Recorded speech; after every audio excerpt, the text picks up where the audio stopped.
श्री अकाल, good evening. आज एक नया टॉपिक लेके आया हूँ मैं आपके साथ। बहुत ही बढ़िया टॉपिक है।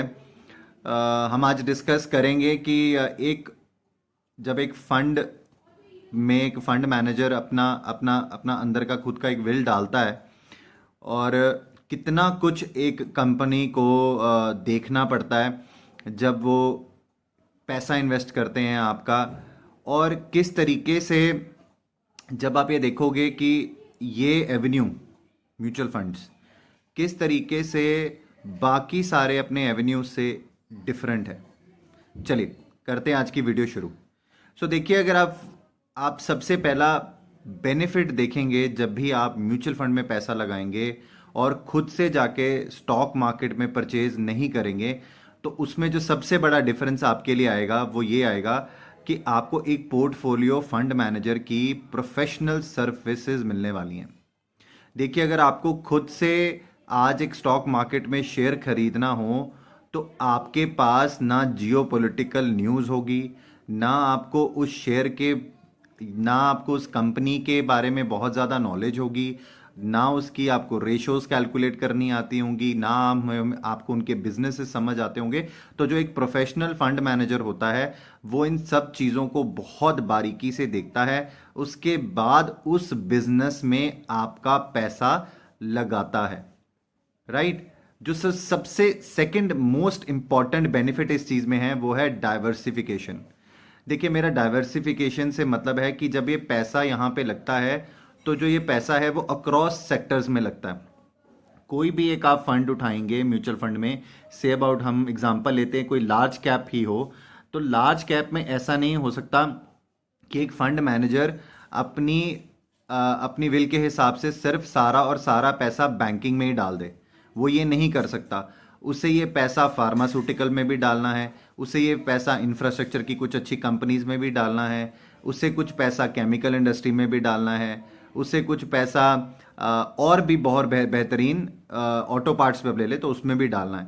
तो वो इस सब चीज़ों को डाइवर्सिफाई करते हुए आपके रिस्क को, कि किसी एक सेक्टर ने कभी अच्छा परफॉर्म किया कभी नहीं किया, तो उससे आपके पोर्टफोलियो में इतना ज़्यादा प्रेशर ना आए, तो उसकी डाइवर्सिफिकेशन भी बहुत अच्छे तरीके से म्यूचुअल फंड में देखी जाती है।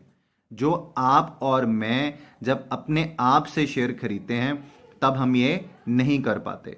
इसके बाद आता है रिस्क एपिटाइट। राइट।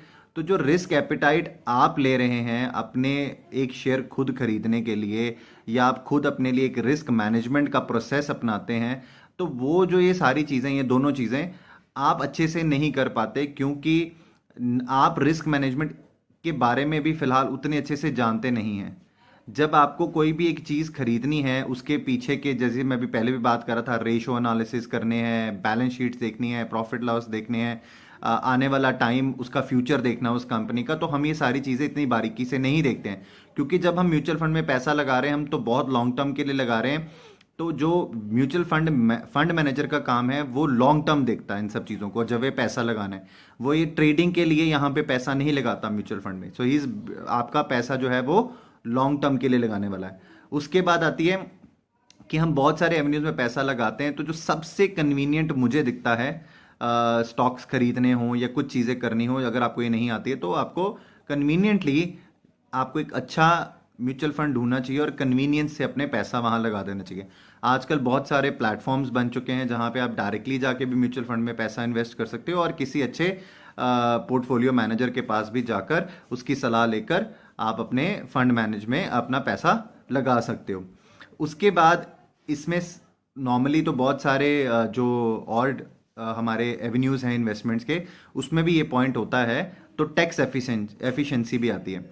तो देखिए, अगर आप अपने जो म्यूचुअल फंड को बाकी सबसे डिफरेंट कर देता है, मैं स्टॉक मार्केट से रिलेटिवली बात कर लूँ, आपको एक लाइव एग्जांपल समझाता हूँ कि अगर आपके पास 2 स्टॉक्स हैं और उसमें से एक स्टॉक जो है जो कि काफ़ी अच्छा बढ़ चुका है, तो वो आपको 6 महीनों में डबल की रिटर्न दे चुका है, और आपको ये लगता है कि आने वाले टाइम में ये मुझे अच्छी और रिटर्न नहीं देगा, मे बी शायद मुझे यहाँ से पैसा निकाल लेना चाहिए।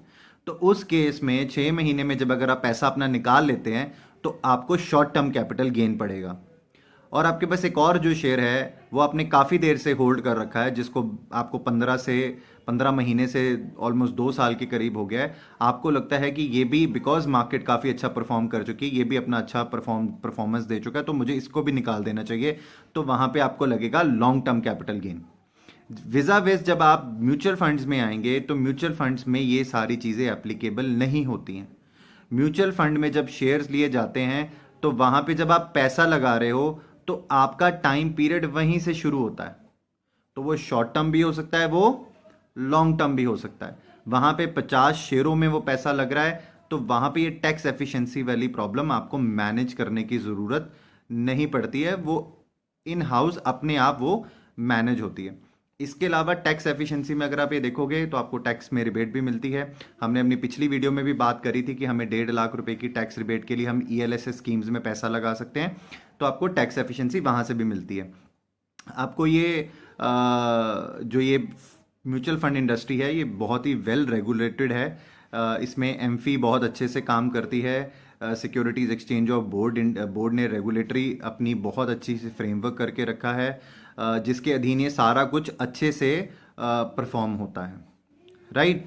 तो ये था, मैंने आपको मोटा मोटा बताना था कि म्यूचुअल फंड्स को लेकर जो बेनिफिट्स हैं वो काफ़ी अच्छे हैं। जब भी आप अपनी इन्वेस्टमेंट करें इन सब चीज़ों के बारे में ज़रूर पढ़ें, और समझने के बाद, जैसे हमने अपने कल भी, अगर आपने मेरी वीडियो नहीं देखी तो प्लीज़ मेरी कल की वीडियो भी देखिए, जहाँ पे हमने डिस्कस किया था कि इक्विटी फंड्स में वो कौन कौन से फंड्स होते हैं जहाँ पे हम अपना पैसा लगाते हैं।